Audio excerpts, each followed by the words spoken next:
What up, everybody? Welcome to the Late Evening Show. And it is a very interesting episode today because it's been just about a week since J. Cole has dropped The Fall Off, the majorly anticipated album that he believes is the best album he's ever created in his life, but apparently the internet believes is the worst thing to ever come out since his Grippy verse.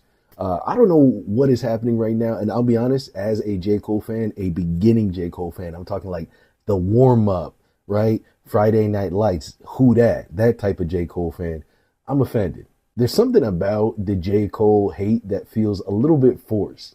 Like ever since this whole beef happened, I feel like fandom in hip hop in general has become fanatical. People cannot like more than one artist, right? Or at least when I'm talking to people in real life, it seems like they do, but online there's this discourse where people act as if it has to be us versus them all the time, when realistically, these are all millionaires that do not know any of us and don't really care about any of us.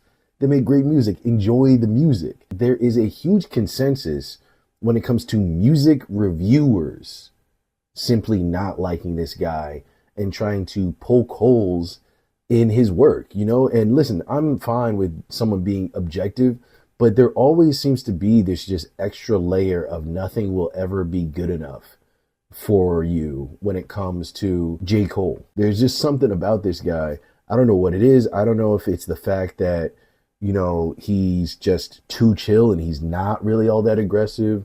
I don't know if it's because he reminds them of the rappers that they loved when they were younger, but there's always something there that prevents a lot of these music reviewers, especially from liking this guy. When it comes to music reviewers, so much of it isn't actually being objective and reviewing the music. So much of it is actually just stroking their own ego. When you have someone like Drake or Kendrick Lamar, I think they're so dynamic as people that you can have these hard line stances that like everybody just automatically gets and are kind of just unequivocally true, right? Like, Drake, you can make fun of him because he is a pop star. As much as he's a rapper, he is a pop star, right? And he does do corny stuff that is like clearly corny, right? Clearly cringe.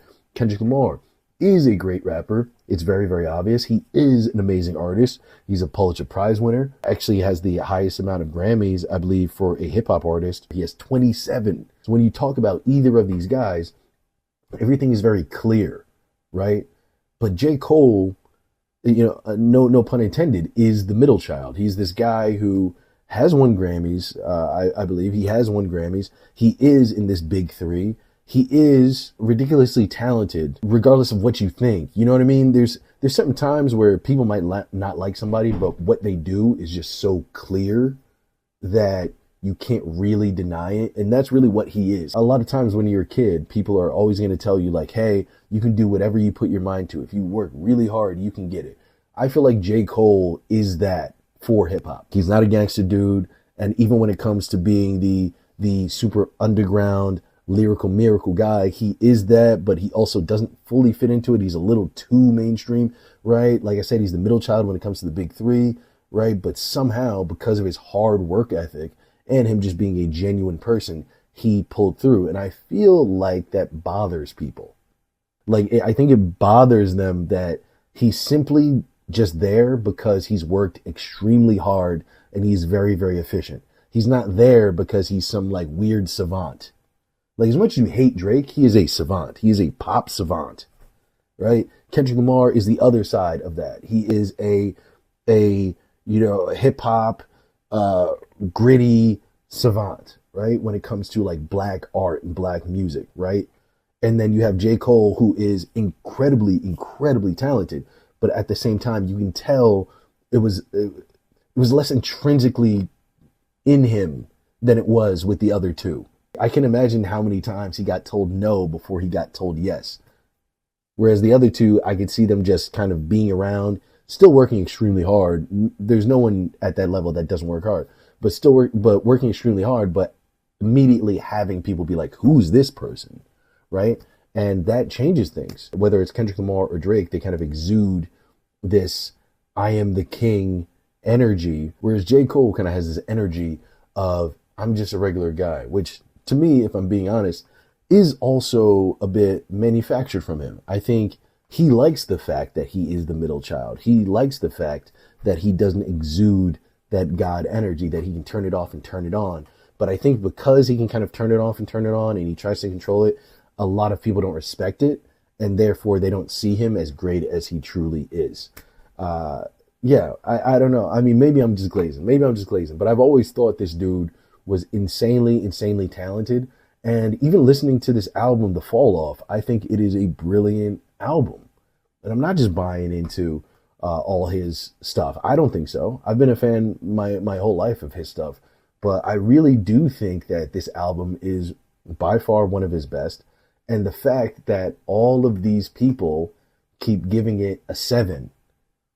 Meanwhile, I'm outside talking to random people, bumping into random people. And when we're talking about the album, they're saying it's one of the dopest albums that they've listened to in a long time. And they've only been listening to this album for like the last 10 days. Like this is the only thing they're listening to.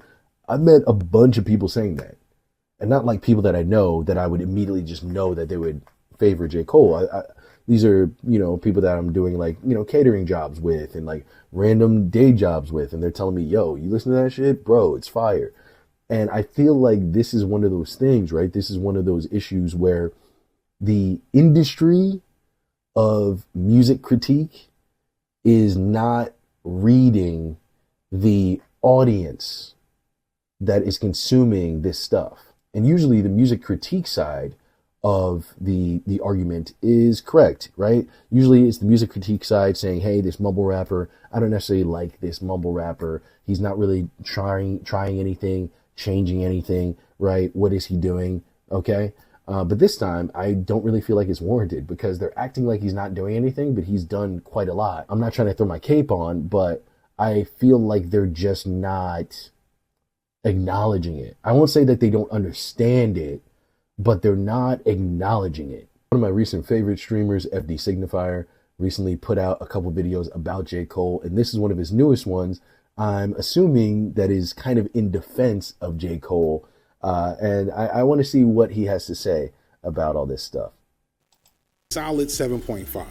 There's not a lot of bad songs, at least to me in my ears, which I explained it in that video. And it's redundant both sonically and thematically. Like, there's no bad songs, but there's several pretty good songs that all do the exact same thing. So, see, and this is one of those things where, and listen, someone's opinion is their opinion at the end of the day, but I've heard the word redundant when talked about J. Cole's new album quite a few times, right? And my thing is, every rapper is kind of redundant. Every musician is redundant, right? At the end of the day, all music and all art is a bit redundant. And that might be a little too macro for some people and sound like a cop-out, but it really is true. It's like, what does Kendrick Lamar rap about or do every time? What is his sound?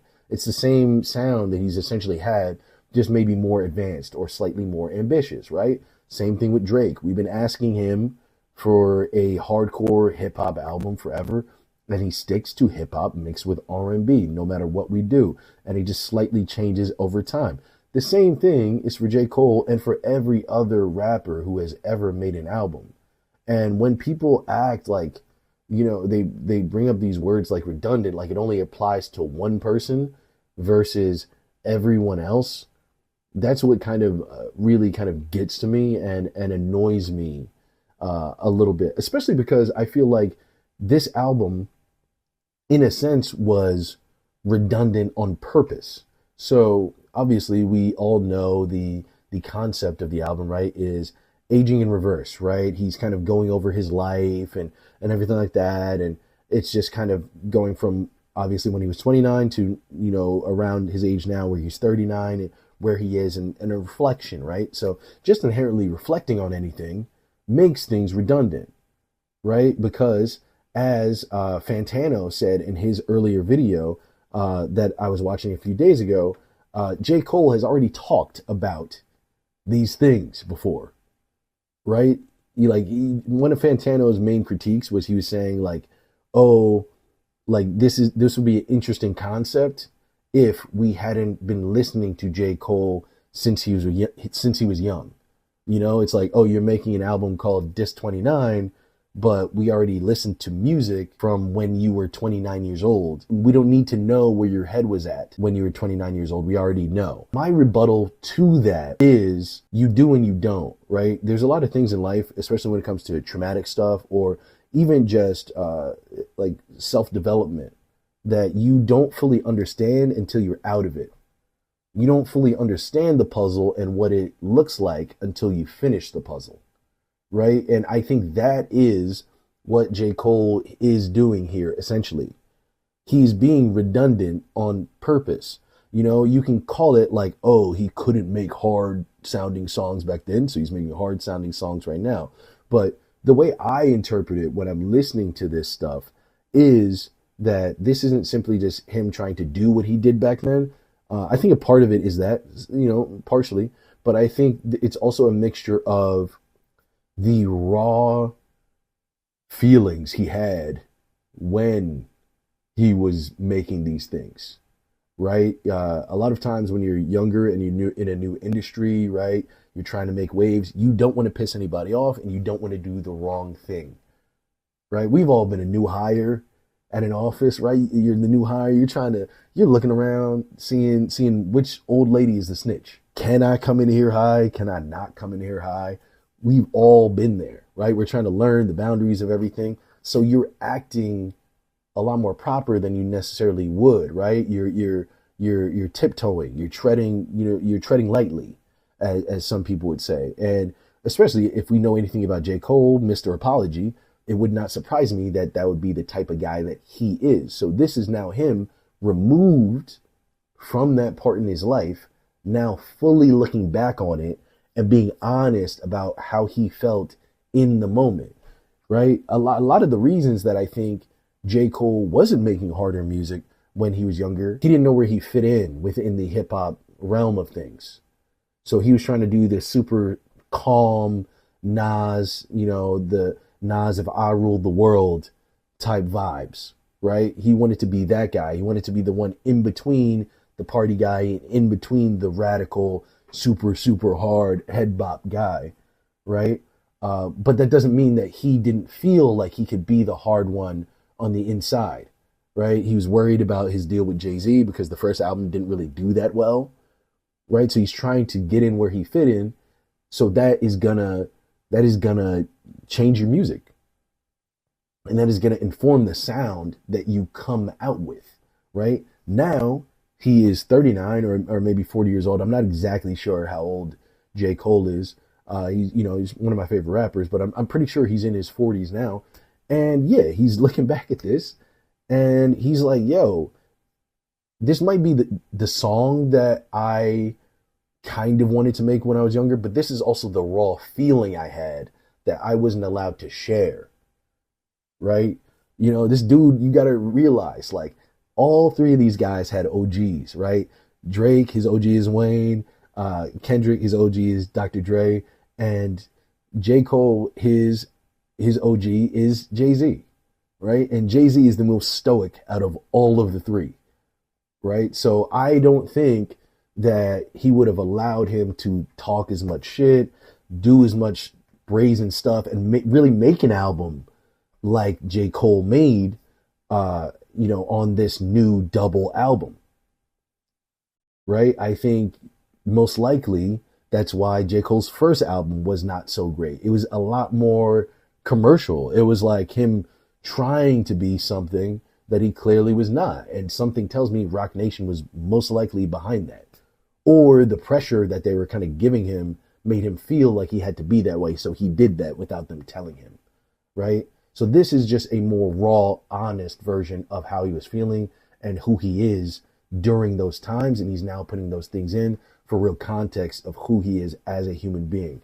That being said, I do think that the double album thing was ambitious.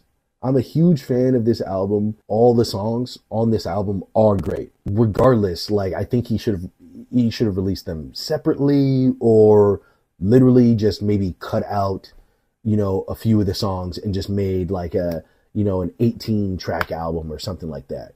And I don't know which ones I would cut. They're all fantastic songs. It's not that I don't think these songs are album worthy, but I think we're living in a time where your attention span is so small, not just the attention span of kids, but the attention span of everybody. And just even him doing that pisses people off. Yes, it is cool, but like going for a double album already just gets people annoyed because they're like, how long am I going to be listening to this? I don't know. I don't care if you're Jesus Christ himself. I'm not trying to listen to you for an hour and a half. That's what people are thinking in the back of their head, even if they're saying this shit is cool, right? The truth is that double albums as a whole suck. And it's not that the art in the double album sucks. It's the fact that double albums exist at all sucks. And I've kind of always felt this way. No matter what double album, even if all the music is, incredible, there's a part of me where I'm just like, this is too much. It's too much. It's like if you made Lord of the Rings, the entire series, into one movie. Greatest story ever told, sure. Why is it 8 hours? Stop. Right? And so I think there is something about that as well, too, that gets people a little up in arms, whether or not they want to admit it. And just him doing something so ambitious when we're in nostalgia culture, right? Where everything from the past was great and everything out now is dog shit, right? So people are going to be very guarded when it comes to him doing these types of things, him dropping Birthday Blizzard. If you're going to drop Birthday Blizzard and you're going to drop a double album, it has to be the greatest album that's ever come out in all of hip hop, undisputedly. That's how the internet is thinking. And if it falls anywhere short of that, then you and your entire record label and your entire discography need to burn in flames. It's not fair. It's not fair. And I'm not the one who thinks that, but this is how people think about this shit. It's insane. It's insane. But let's listen to him and listen to the rest of what he's saying, because he does make some really, really good points. A better project would have just removed 4 or 5 of those and given us like a 15-track, really, really, really good album. Essentially, yes, that's essentially what I said. But I think it's a really, really, really good album, whether it's this lengthy or not. All that said, there's some really, really high points like Intro 39, Bunts Road Blues, and one of my literal new favorite songs of all time, I Love Her Again. All that said, it is...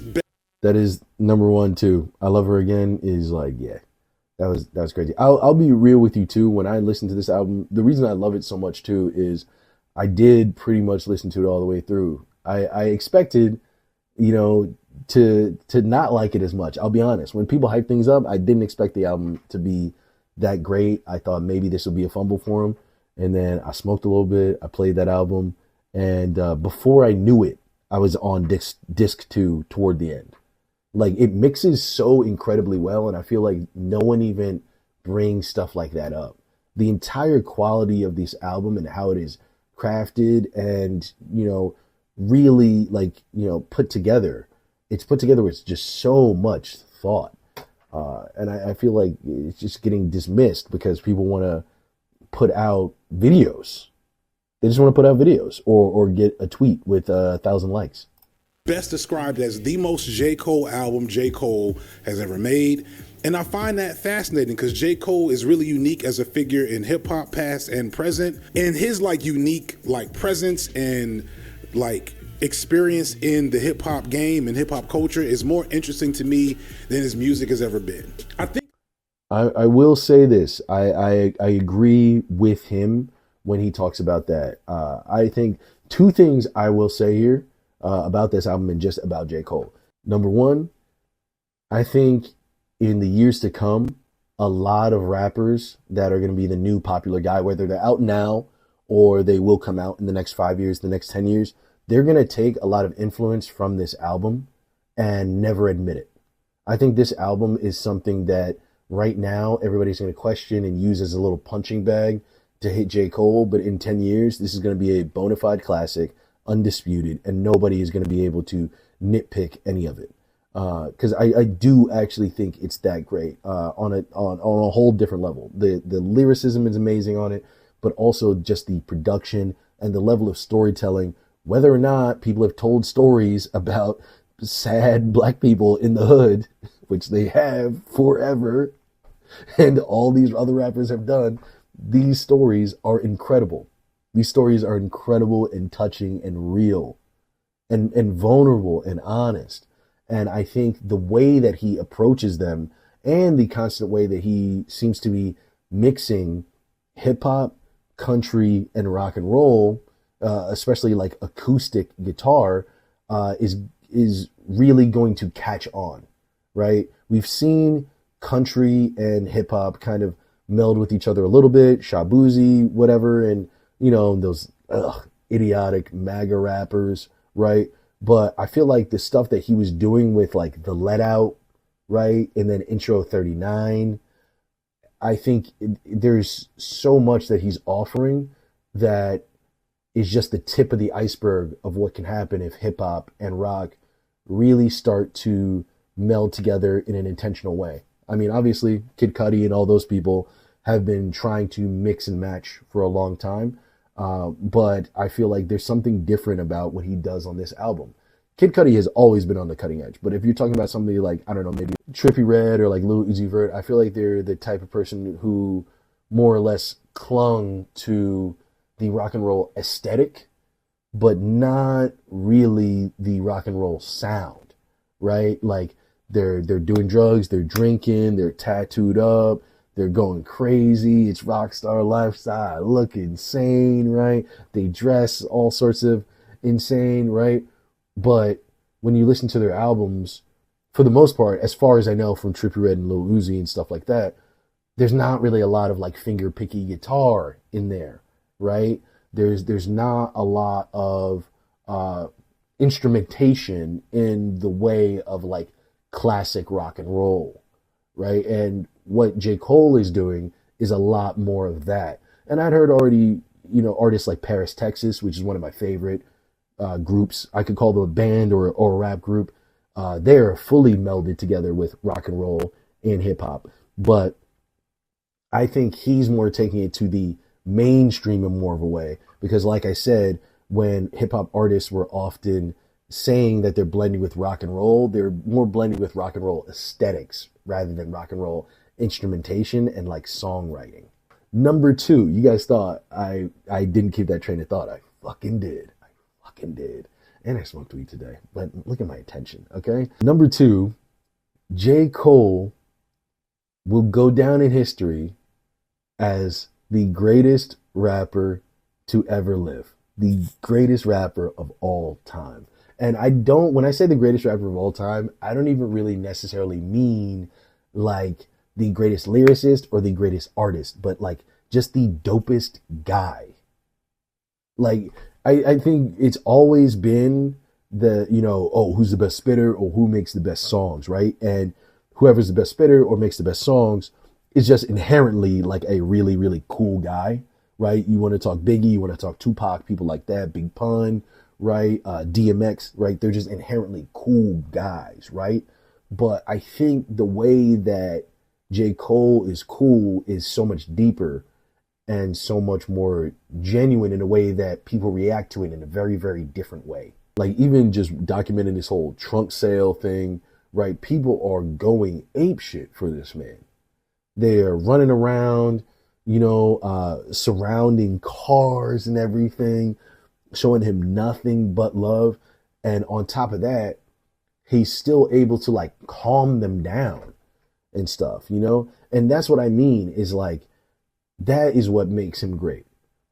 When it comes to somebody like Drake or Kendrick Lamar, they wouldn't dare drive around in a Honda Civic and hand out CDs from their trunk.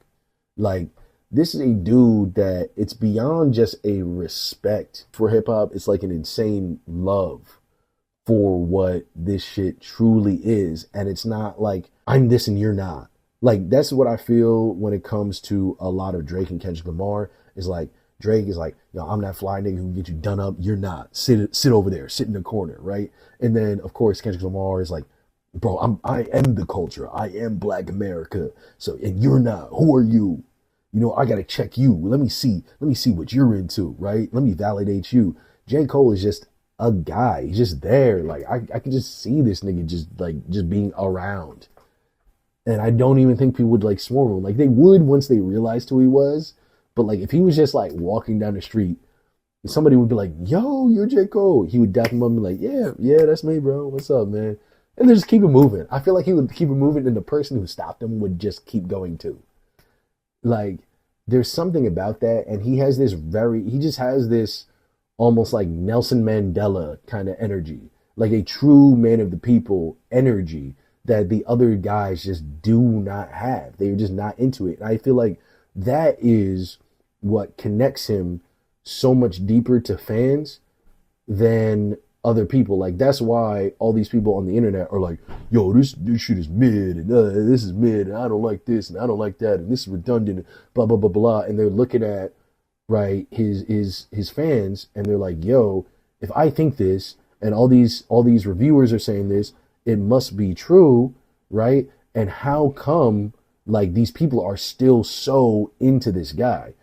It's because of that. It's because he has such a genuine connection with fans that it makes you think you're part of it. He represents the average guy. He really does. And I've heard academics say this take as well too, and I 100% agree with it, man. He really is the average dude, and it makes you feel like almost like you made it in a certain way. And I feel like that's great, and especially because he actually puts so much effort into the stuff that he goes for. I can't believe in a conversation about J. Cole, I'm taking academic side, but things change. I mean, listen, bro, he's had a couple ups and downs in the last few weeks and everything. So, maybe his mind is changing. He's in a different place. Who knows? Speaking of academics, man, that dude, a lot of people have been coming after him. Obviously, we know the whole Ty Lil situation where he kind of got done up or backdoored, supposedly, by Ty Lil and everything. But I was actually going through Fantano's page while looking through the Fall Off album, and I stumbled on to this video. Akademiks is compromised, is what they're saying. That's what they're saying in the streets. These two, if you know Akademiks and you know Fantano, you know that they've hated each other for a very, very, very long time. Akademiks is the Drake of hip hop media, and Fantano is sort of the Kendrick Lamar. I don't really want to give that to a white guy, but he does do great work. People like him a lot. You know what I mean? He is abrasive, and he can be very, very annoying and kind of seen as overly intellectual for no reason. So I do think that fits. But I think they complement each other just in the same way that Drake and Kendrick Lamar do.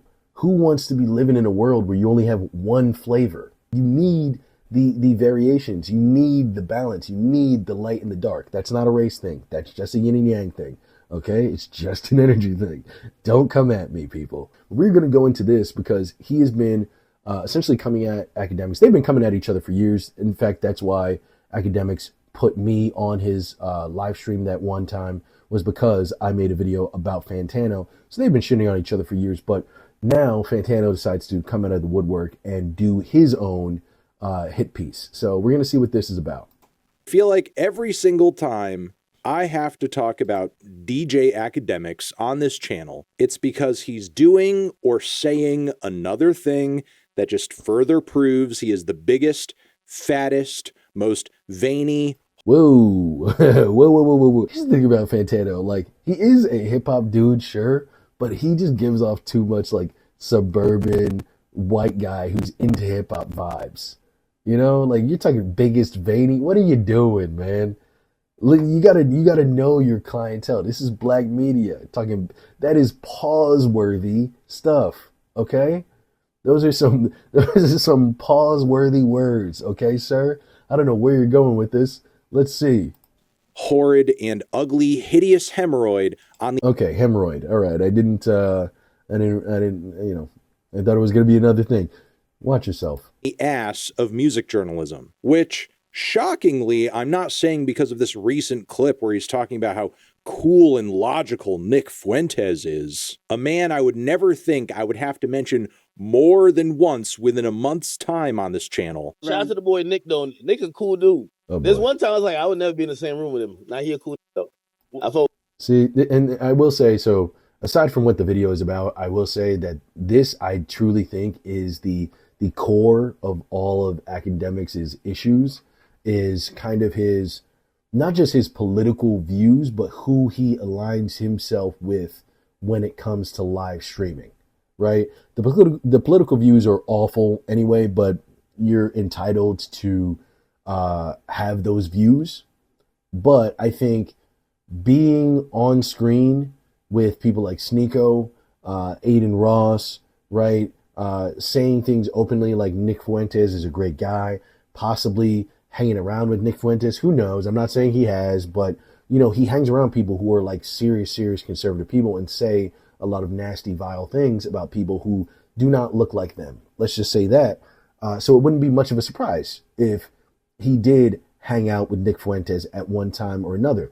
And that really, I think, is what gets him into so much trouble. Number one, from the black community, because as many black conservatives as there are, we still kind of get a little uncomfortable in white conservative worlds. I say that as a black leftist. I'm not a black conservative, but so I know what it is, you know? So you might think like they need more policing, but you're not trying to hang out with somebody like Nick Fuentes. You know what I mean? The farthest you'll go is Candace Owens, and you're only saying she's right sometimes, right? So, because you know deep down that even if they have the same views as you on a certain level, to them, black people are down here and white people are up here. And everything that they do is going to be in service of that point of view. And you've seen it. Aiden Ross made a fool of himself with the whole Doechii thing, right? Coming at Doechii, now Glasses Malone, you know, tries to put the green light on him, right? And here comes Akademiks on Aiden Ross's stream, throwing himself in the mix for absolutely no reason. You are one of the biggest, if not the biggest, hip-hop media platforms. And you're hanging out with a guy that likes to berate dark-skinned black women. And even if you don't think he's a racist, and do I think he's a full-on, like, racist? No, I just think he's racially insensitive and completely ignorant and very, very spoiled. And he hangs around with people like Akademiks who let him slide with a lot of things. And so he thinks he could just slide with any black person.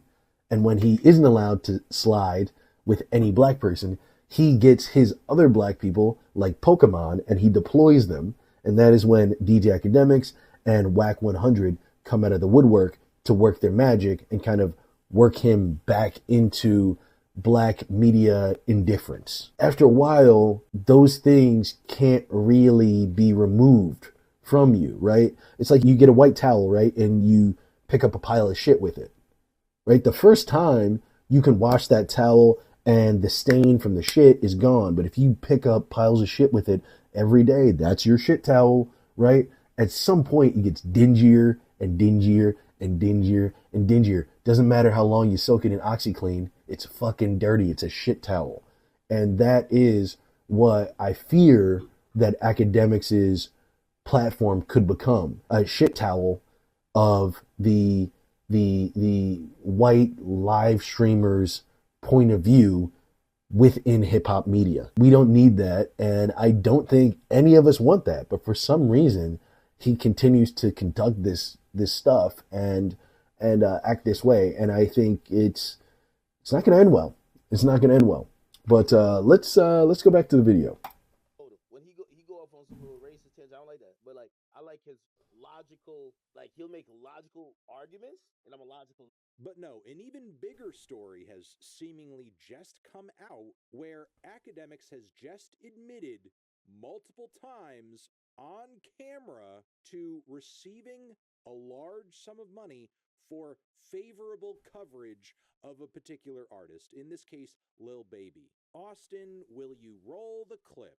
Any of you lie about anything I'm saying, and if I'm lying about it, I promise you, I will show my whole bank account for every dollar y'all ever gave me in life. I will give it back to you because I do not respect whole. I will give it back.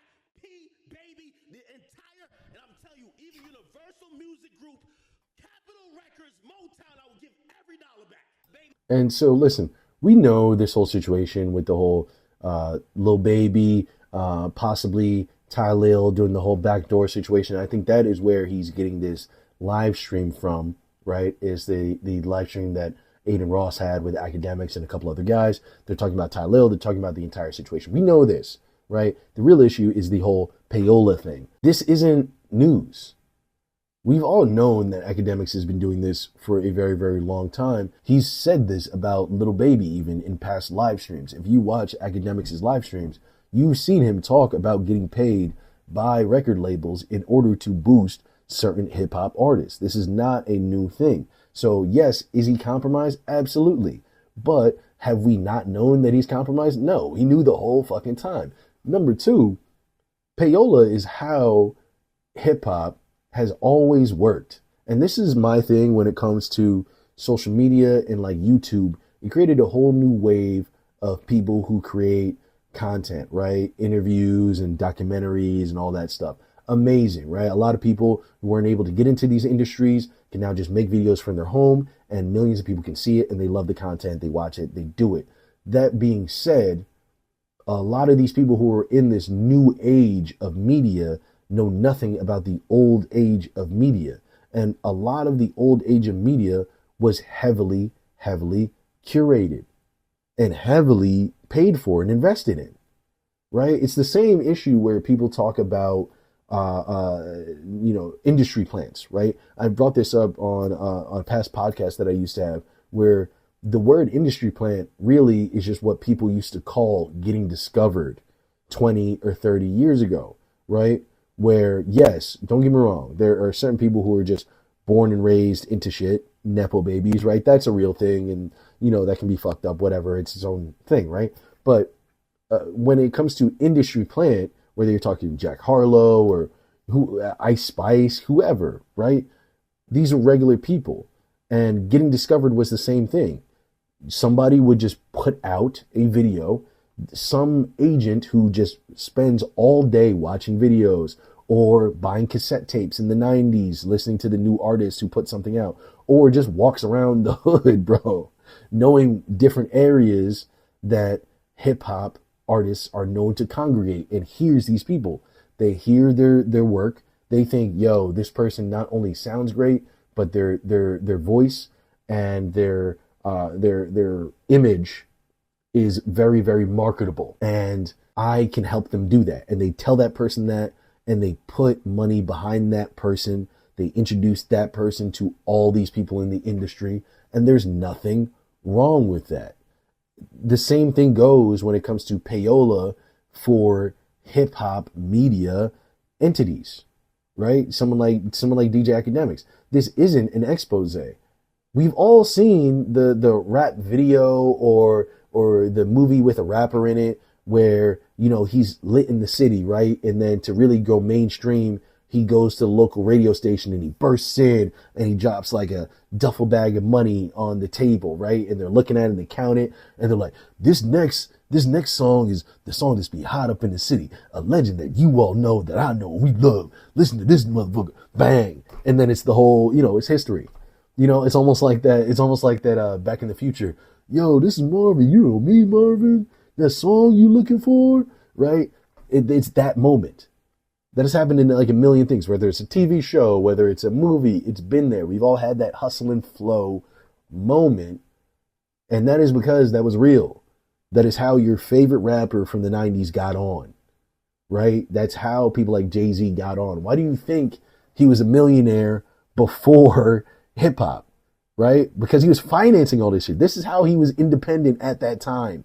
He was financing all of it with drug money, right? And then paying off different radio hosts to put his shit on, right? Coming to venues and paying them independently to run his independent shows.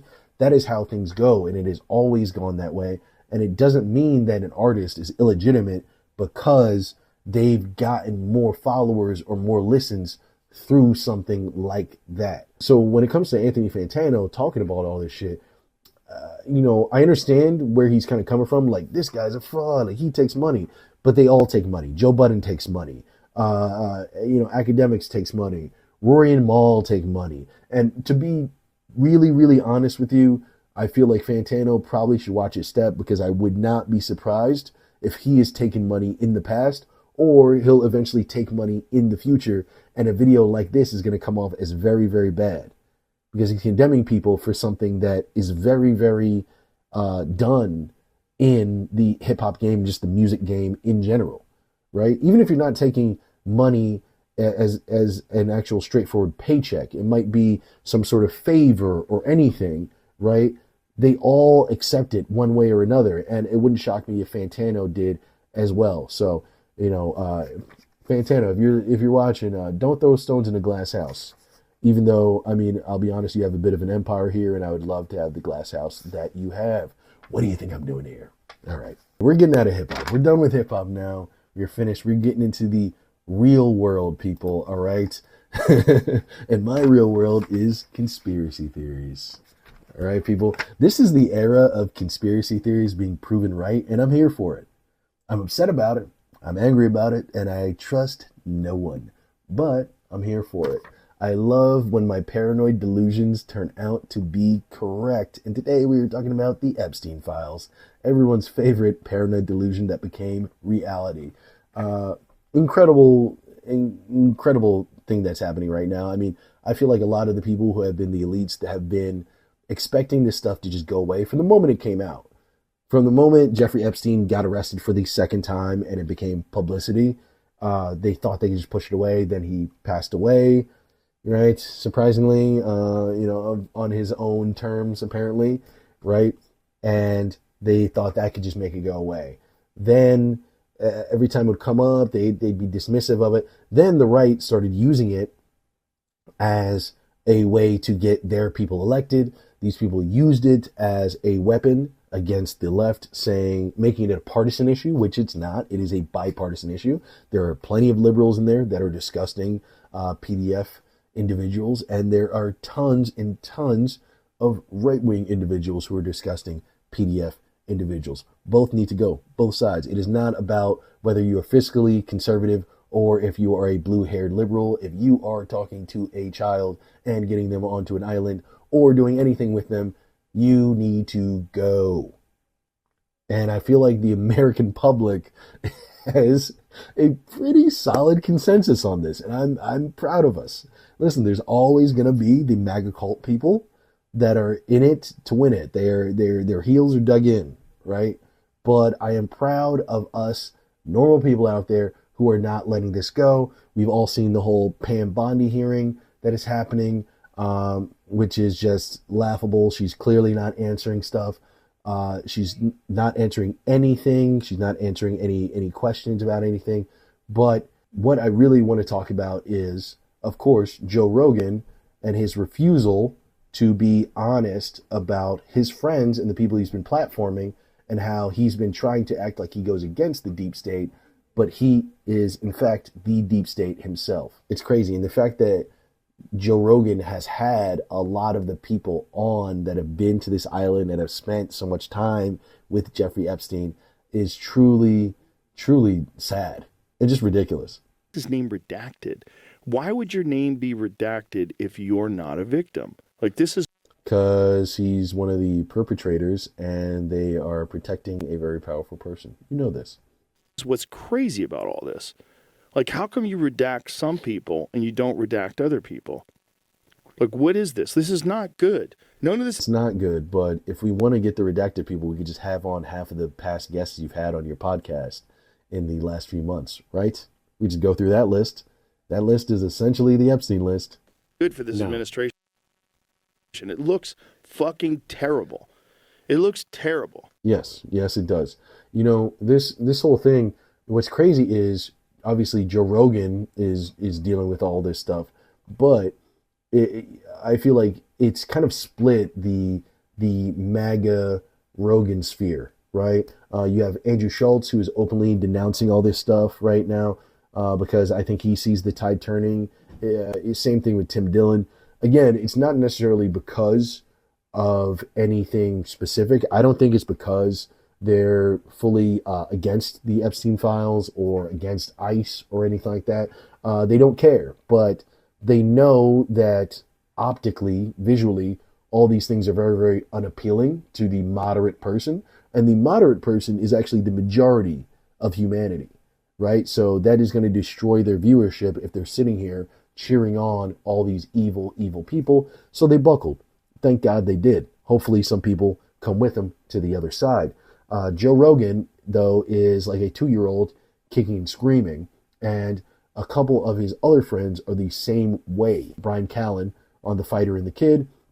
Brian Callen has had a notoriously awful take when it comes to this whole Epstein thing. He's been defending Trump, Epstein, anyone that's in the files. One thing that I've noticed that these guys have been really doing now is instead of, pretending like no one was in the files, they're kind of just being like, oh, it's just guys being guys.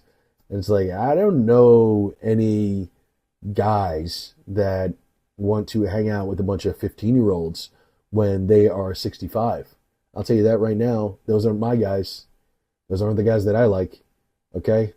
That's sounds like the weirdest Super Bowl party I ever been to. Let me tell you that much. It's not a man cave you want to be in. Not a man cave you want to be in. But these guys don't seem to really care, and they make excuses over and over for these vile, vile, vile human beings. Here is another excuse that Brendan Schaub is making to Brian Callen, surprisingly, which sucks because in the earlier episode before this one that Podcast Cringe is documenting, Brendan Schaub actually had a moment of clarity and was just hard stop, all this stuff is wrong. But here he is trying to shoehorn in how Donald Trump might be the good guy. So let's go for that. But then they also played him. Like Elon Musk and Trump are playing checkers while everybody else playing chess. What do you mean? Oh, because remember we thought there was a feud between them. Elon goes, Trump's in the Epstein files. Yeah. You need to release him. Yeah. And Donald's like, no, I'm not going to release him. Actually, I am. Check it out. The only thing the Epstein files about Trump is him reporting him to the police. And you know what's even more hilarious? ABC, CNN, NBC all had to report that yesterday. Yeah, so that's not fully true at all. I mean, they've mentioned Donald Trump multiple times in the Epstein files that have had nothing to do with the police. But that being said, this is something that has been known, and CoffeeZilla actually talked about in one of his latest videos about Trump calling the police. This is absolutely true. What Brandon Schaub did say is true. He did, call the police or contact the police in some sense. What he didn't, disclose or what Brendan might not know is this happened after Jeffrey Epstein had been exposed, on television. So if Donald Trump had been doing bad stuff with him, right, in the dark, and then seeing that this whole thing is blown up, it would make sense that he would sit around and pretend like, oh, that guy's nuts. You got to go get that guy, right? Just to throw a little bit of the scent off of his trail. Something would tell me that as soon as Epstein got arrested, he was probably burning quite a few files himself. But yeah, let's hear CoffeeZilla talk about this. Worthy is that Trump called the Palm Beach Police Department immediately after Epstein was arrested, according to a police chief that was interviewed in 2019. Yeah. He says back when he arrested Epstein the first time, Trump called him and said, "Thank goodness you're stopping him. Everyone has known he's been doing this." Saying about Maxwell, she's evil, and to focus on her, according to the police chief, Trump was one of the first people to call. Julie K. Brown said that when Trump called the chief, it was after the Epstein story became public when Epstein was arrested. This actually goes a long way to... Yeah, and so that's really what it is. It's like a lot of conservative people are trying to flip it as if like he reported him like, hey, I'm seeing all this weird stuff. You should go check this guy out. No, he already got arrested for the weird shit, and you had already hung out with him for years and years to date. And then when he got exposed for it, you and your little friends decided to call the cops and be like, yeah, you should totally get him. I don't even know what's up with that guy. Listen, we're all human beings. We've all been in trouble. Most of us have never been invited to a secretive PDF island to do all sorts of unsavory things. But, we've stolen a chocolate bar or two, or, smoked a little weed when we were 15, right, and got in trouble with our parents. And, a lot of times when you're desperate, you're looking for somebody to blame. It was mine. He gave it to me. You make up a name. Frankie gave it to me. Frankie Foskey. You make up like a weird last name. I remember that was the weird last name I made up when I get in trouble one time. I think I can't even remember if it was like weed or like booze, but my mom or like my uncle like found something in my jacket pocket from after school, and I got in trouble. And the whole time, like the next day, I was trying to think of what my story would be. I forget why they didn't approach me that night, but the next day I was thinking like I'm gonna get in trouble when I get home. What is my story? And I made up a name with all my friends. We like brainstormed. We've created a think tank of of fuckery, right? We created a fuckboy think tank, and we came up with that fake name and like a story of how he gave it to me and all this type of shit. This is what Trump is doing. And now the conservatives are dumb enough to actually buy it and try to sell this to everybody else. And hopefully the rest of us are not this stupid. It really is blowing my mind the amount of disrespect these politicians seem to have for the American people, whether conservative or liberal, right? It really is. It just goes to show you that there isn't really conservative or liberal at the end of the day. It is us and them, right? And the rest is all labels that we use to divide ourselves, and they use against us to divide ourselves. And it's just a shame. Like this whole CoffeeZilla video is called "Is This a Joke to Them?" And I have to say, I've been asking myself the same exact question. They do not seem to care. Pam Bondi does not seem to care. Kash Patel does not seem to care. And it's truly disgusting. But we move on. We move on. Today, I want to talk about something very important. I want to talk about the youth. Okay? And if you don't know this, the youth are in the futures, my friend. If you are talking to these kids, these Gen Z kids, these Gen Alpha kids, they're into futures. If you don't know what futures are, that means gambling, essentially, right? Yeah, and I know some of you guys are going to be in the comments saying, "Hey, Phil, that doesn't mean gambling. You could invest in futures of gold and futures of oil and all that stuff, blah, blah, blah, blah, blah." But that is not necessarily the futures that we're talking about. You can invest in futures of hardline products like gasoline or oil and gold and stuff like that, silver as well. But there is a new market that people are talking about, and it is the futures market, where it's more like gambling, right? It's more like gambling.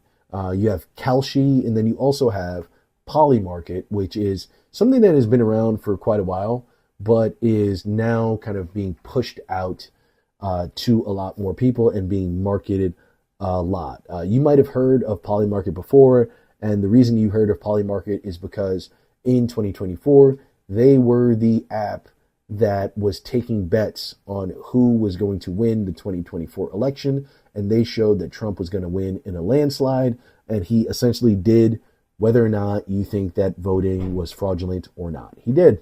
He won. Okay? This is something that, kind of had people up in arms, and, I'm sort of against the futures thing in this sense, whether it's Kalshi or polymarket, betting essentially on the futures of different events and cultural issues that we had. I believe there was even a Kalshi about Israel and Palestine. I get it if you're talking about gold and silver, but to be talking about, who's going to win this genocide or something like that is just disgusting to me, completely disgusting. And it bothers me. And the reason I bring up polymarket actually is because after saying all of that and how disgusting polymarket is and what they do, they're actually doing something that is kind of cool. Or so you may think on the surface. What they're doing is they're actually coming up with a free grocery store in NYC.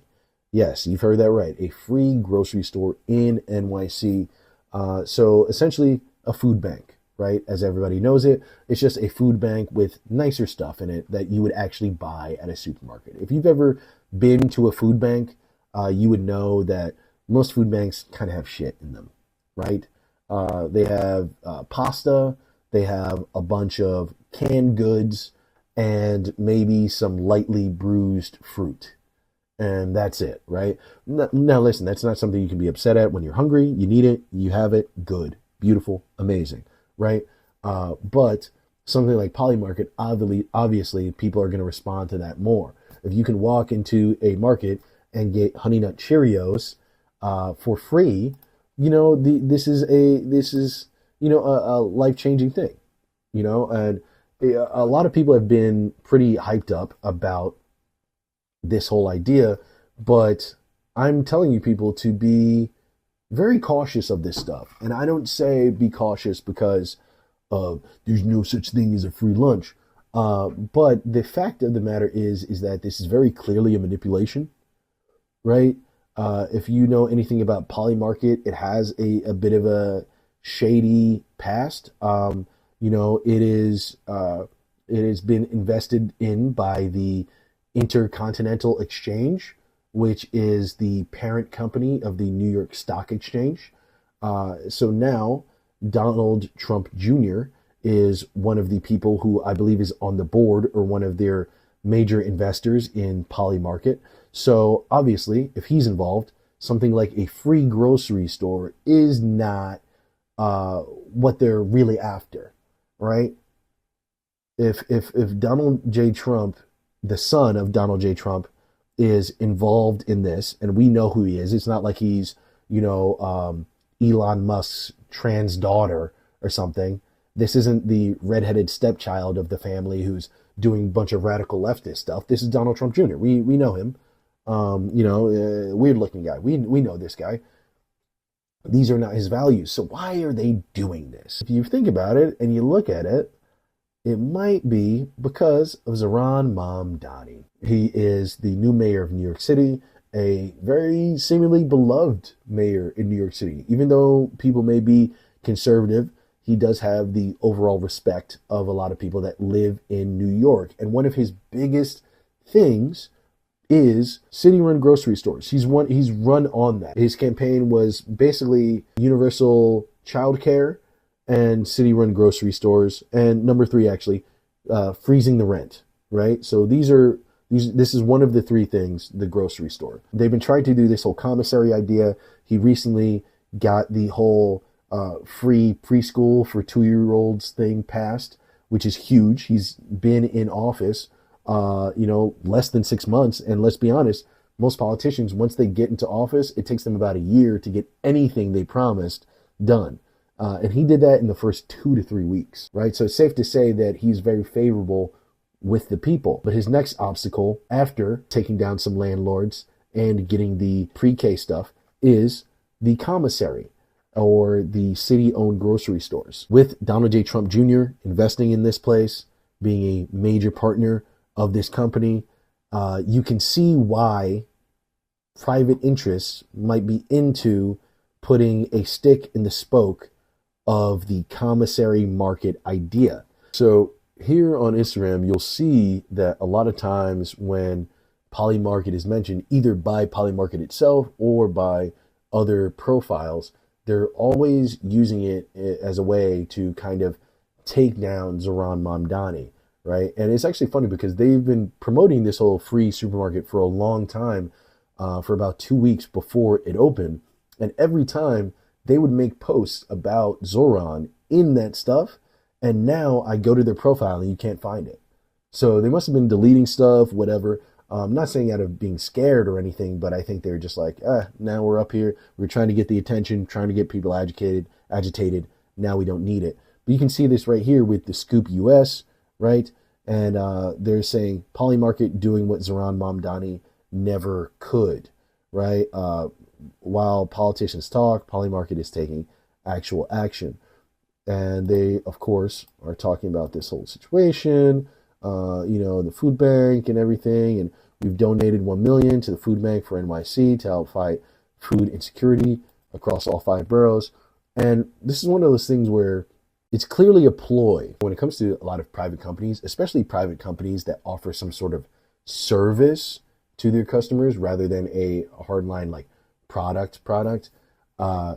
They're always trying to denounce the public sector in order to get more shine on the private sector, right? And so you'll see this, and that's why essentially this post was made. It's It's shitting on the government, which, listen, I'm not a fan of the government as a whole, but I'm not a fan of the government because they're not spending our tax money on the right things, not because the concept of a government is worthless.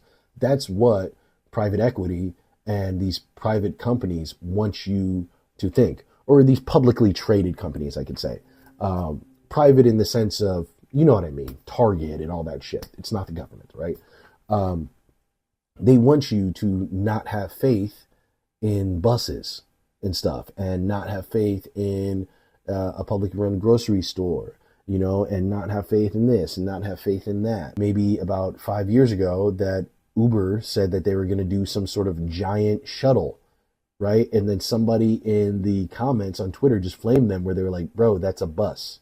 These people, they know that it's a bus, but it's intentional. It's to slowly brainwash you into not wanting things from your government and not wanting the government to provide anything for you, even though you're providing all the GDP and economy for the government.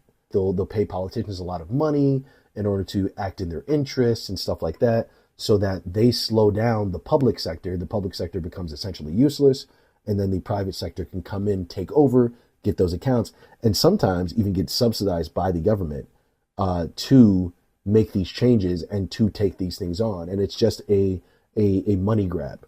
This whole entire polymarket thing is just a marketing play. Everything in the private sector is made for you to have less faith in the public sector.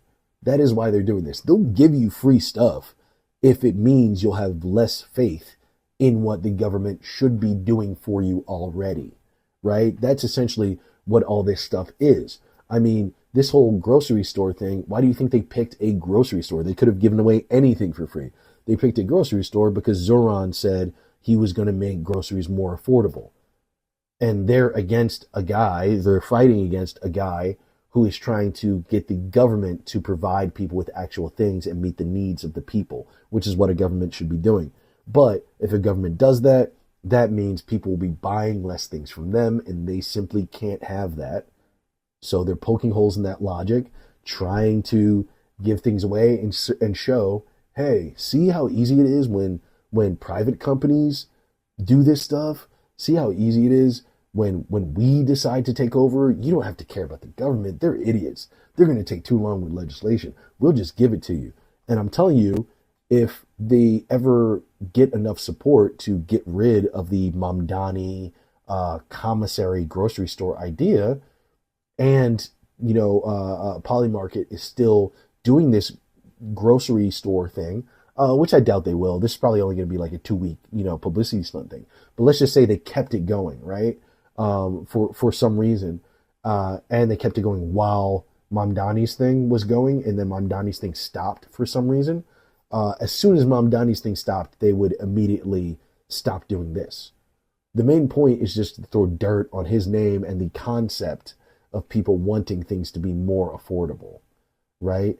It's just to throw dirt on the concept of anything public and for the people, right? It's just to get more favorability for people to be into libertarianism, which is one of the stupidest things of all time. This is cool, but it's just, you can see the dark motive behind it, and it's just lame as hell. It's almost like if a dude who was like hitting on your girlfriend donated to charity in order to impress her. You'd be like, yo, I guess donating to charity is cool, right? But stop trying to talk to my girl. Why are you acting like that? That's what this is. Giving away food at a grocery store is dope. I mean, honestly, money isn't real. I think we should just be doing this in general. That is insanely awesome. But I know why you're doing this. And the reason why you're doing this is what makes me uncomfortable. You gotta put yourself in the way, right? We're just trying to get the government going, and now you're trying to fool small-minded people into the thought that ruthless capitalism with no social safety net is actually the way to go. And it's very, very clearly not. But yeah, it is what it is. The world is crazy. Epstein files, private private companies destroying everything. You know, this guy, you guys should really look into the whole polymarket thing because it's a bit dark. It's a bit dark. Donald Trump Jr. is one of the people who is invested in this company. He's part of the company, but also the creator of Polymarket got raided by the FBI in 2024. And then that is when the Intercontinental Exchange invested in them the next year. And of course, Donald Trump Jr. is on the board or whatever. And now they're doing this, right? And if you want my tinfoil hat on to be tight and strapped on, I believe that they saw how powerful of a tool this was with them dictating that Donald Trump was going to win. They decided to scare the crap out of the CEO of this company by doing a raid.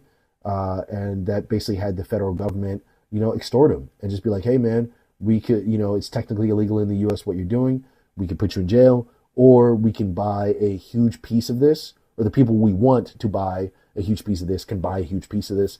And then we'll essentially control it and use it as a way to control how people think. Yes, people will be betting on futures, but we're going to lean it in whatever direction and whatever answer we think is actually more probable. And we're going to push these things in real life as well so that we actually do get these results. Therefore, every time there is a future leaning in a certain direction on Calci or on Polymarket, people are almost going to take it as truth even before it is, right? But that's just me. That's just me. Jeez, oh man, I've been recording for almost an hour and a half. I'm gonna probably cut a lot of this down. It'll probably be only down to like an hour or something, but we're gonna see. I've been running for a long time. I had a lot of stuff I wanted to talk about in this podcast, and it just seems like every day something crazy is happening. I wanted to talk about this. Some of these accounts you may or may not know. This is Blurred Without Fear, and he is talking about a man named Comics Explained. And Comics Explained is the biggest comic book YouTuber there is. Anytime you've seen a comic book YouTube where someone is narrating, right, the issue, it is most likely him. You most likely listen to this man's voice without even knowing it, just through the algorithm. He is the biggest guy. He's the Kai Cenat of comic books. Okay, he's that guy. Trust me, as Kendrick Lamar would say, trust me, I'm that guy. He's that guy. Okay, and right now he's getting into a little bit of heat because a lot of people have been calling him a coon. All right, as a black man, I can say that they've been calling him a coon. It's been a little crazy. They're coming at his blackness, and that's something that I will say doesn't really surprise me. He is a creator who does not really focus on, or I'll be honest, not even focus. That's like we can lower the bar. He doesn't even mention like black characters really ever, unless there is something like ultra significant for him to mention them in. And this is kind of stockpiled into a lot of black nerd creators coming at him and calling him a coon, which I don't think. Listen, as a black man who grew up in the suburbs, as a black man who sounds like this, who can code switch and all this shit and blah, blah, blah, blah, blah. I don't really like when black people come at another black person's blackness. You feel me? I think it can be really, really wrong. It's really grimy. But at the same time, I can get why. He's some dude who never really brings up black people, like I said. And even like his profile picture is a little bit whitewashed. Like it looks like he's a white dude. He's clearly at least mixed. He could be just a mixed dude, or he could be one of those black people who is like, both, like he's just super light skinned, like ish on like Joe Budden podcast or something like that. We don't know. But regardless, he doesn't talk about it. And right now he's having a major beef because Blurred Without Fear, who is another major creator, and seemingly, I guess, a friend of Comics Explained, is now corroborating the story, like saying like, hey man, you are a coon, like basically. And this whole thing stems from essentially not really the fact that he doesn't cover different black superheroes and stuff, but more or less the fact that he's following certain YouTube channels, Nerdrotic and Critical Drinker. Money motivates Rob more than anything else. Let's just keep it a buck. I don't care about any of that. That's actually not why I agreed with the sentiment that he was. He follows very well-known white supremacist Gary. Is it Belcher? I don't know. Maybe he was a Bob Burgers character. I don't know. But otherwise, Gary, aka Nerdrotic, and Will Jordan, aka Critical Drinker, two people who are at the forefront of many of the racist and, just outright bigoted across the board. Not even just racist, but like homophobic, transphobic, really just about any kind of phobic you could add to it that would be just completely ridiculous for a person to feel about another human being. And yeah, he follows them. And when I saw that, that was kind of my canary in the coal mine. These are two people that I have never really watched. I'll be honest, I've never even heard of them. I know Blurred Without Fear, and I know Comic Storian, RIP, and I know Comics Explained. That's about it for me. I really don't go that deep. But apparently these guys are essentially very, very racist, homophobic, anything problematic, you name it. And Rob follows them. And that is what really got under the skin of this guy, Blurred Without Fear. When it comes to this whole situation, I feel like there's a lot of layers. Him not covering black artists and stuff and black entities. I do think he should be covering more, absolutely. But let's be honest, the comic book world is extremely racist. It is. Like, whether or not comics and the writers and artists are racist, the community is. Even if we're going before, incel internet culture, it always has been. Comic book culture is full of very, very nerdy white guys who are frail, small, anxious, and, just like a lot of the black nerds that are in it, they're small, frail, and anxious as well, too. But the difference between a black nerd and a white nerd is that society tells the white nerd he should have more regardless of who he is as a human being. Right? And so that can turn them to be really rotten when it comes to stuff. And they can be very, very racist when a character of a different color is introduced, or when Comic Explained makes a video about somebody who's black. Case in point, when Comic Explained made a video about Blue Marvel, who's one of the dopest heroes and does not get shine. He got destroyed. He got eaten alive by his audience because he's the most mainstream guy, and his audience, regardless of if he's black or not, are, borderline supremacist guys. Let's be real.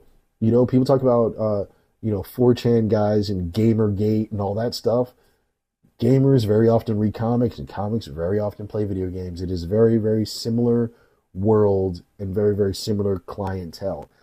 So it doesn't really surprise me that he doesn't want to interact with a lot of this stuff. That being said, one of the reasons he said that he didn't want to focus on Milestone Comics and all that was because he didn't know Milestone Comics, and I feel like that's a cop-out. Just learn. You're acting like this is trigonometry or this is rocket science. It's not. It's you're reading a picture book. It's a comic book. What were you talking about?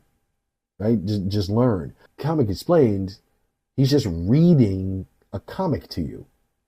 You don't need to even know it realistically to do what he does. So the fact that he's using that as a reason, I think, means that he just simply has no interest and doesn't care about those entities, about those properties. And if he has no interest and doesn't care, I guess that's up to him.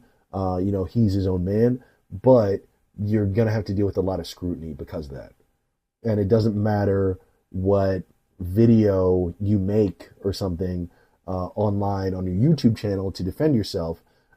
It's just not going to work out. That being said, I feel like a lot of people actually, even though they're mad about that, what they really got mad about was him following Nerdrotic and the Critical Drinker, right? And that is something where I will be honest, even as a very staunch leftist and all that stuff, and I'm for everybody being able to do whatever they want with their body and all that stuff, and I'm fully against ICE, everything. I don't necessarily think that makes him bad by association, because there's many ways to follow people.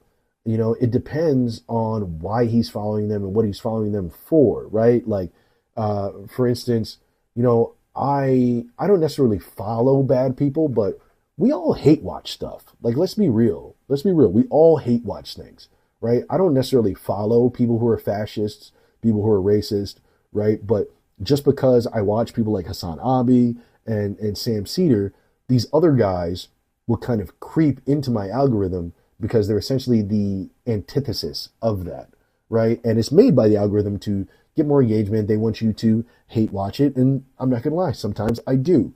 And I feel like that maybe I'm copying out for him. I don't know what his political views are, but it is incredibly possible that he is doing that with these guys as well. And so I think the simple fact of him following them in any way doesn't really mean anything, right? At least not to me. For instance, I follow Pearl, just Pearly things, all the time. I'm not going to join her thing, right? Not at all. I'm not doing that, right? But at the same time, I watch her all the fucking time, and just little videos, because it's like, I don't believe anything she says. I think everything she says is stupid. But sometimes, as someone who has a lot of leftist beliefs, it's interesting to watch somebody be so violently wrong and just lost. There's something about it that is like almost addictive to watch. They're making a fool out of themselves every day for money, sure, and quite a bit of money, but fools out of themselves nonetheless. And they just don't care. And they're kind of just flopping around like a pig in shit. They couldn't be happier. Right, these people, the Nick Fuenteses of the world. I don't really watch him, but somebody like her is like a Diet Coke version of a Nick Fuentes type, right? And she's especially interesting to watch because she's a woman who hates women. It's crazy. It also, when you're watching these people, you and stuff like that, you kind of slowly hear little hints of why they became why they are, right? And like who they are as a person, their inner child, what wounded version of them ended up evolving into this, right? And it's usually this person hated their mother and was constantly ridiculed, or is secretly gay. That's usually how it works. But there's so many different things, and it's just fascinating to watch. So when Blurred Without Fear is coming at Nerd Crowding, I don't know if they're just making comic book videos like how Comics Explained is doing, and then just like casually throwing in the N-word, because that would be weird and I would never watch that. But if they're doing like weird live streams where they talk about comics and stuff all the time, and then they just have some sort of bizarre thought processes that are like overly conservative, I'm not going to really watch that. I'm not going to engage in it too often. But every once in a while, after watching Sam Cedar, after watching Hassan, after watching, the Humanist Report, after, reading, the Communist Manifesto for the fucking third time, or Das Kapital or whatever. Yeah, I'm going to be like, what is this retarded bitch talking about? I just am. And, I feel like that needs to be said. I mean, come on. How are you not going to watch this? Racist e-girls love black guys. And she just is talking about how all these like racist girls are snow bunnies. Keep in mind, she's also racist and she is also a snow bunny. And every time she gets into these battles with these other like super racist girls who are like actually way more racist than her, they'll like make fun of her and try to shut her down or get her ratioed by saying she fucks black guys, right? And then she tries to defend herself and say she doesn't by saying she only fucks Dominicans, which is fucking hysterical to me. Truly hysterical. Shout out to my Dominican brothers, bro. You won the lotto, apparently. But like, I just love it. It's like, this is so ridiculous. These people are ridiculous. And so she's just crashing out about how these white girls fuck black guys all the time. And she ends up basically just like praising black guys and being like, yeah, I mean, white girls, we fuck black guys because like they're awesome and they're cool. And like, she's like, we fuck black guys, we fuck Latin guys because like they just have more sauce. She said black guys especially, but she was like Latin guys as well. Like they just have more sauce, and that cracks me up. This lady is Insane. Their high status, their music. A lot of this is on the dads. You guys put your daughters in basketball, comedy, music. You could have put your daughters on a golf course, but this is kind of on you. And this is the girl who I believe was playing basketball, and now she's out here getting fucking. It cracks me up. How could you not watch this? How could you not watch this? I believe none of it, but how could you not watch this? I mean, come on, dude. It's hilarious, dude. It's fucking hilarious.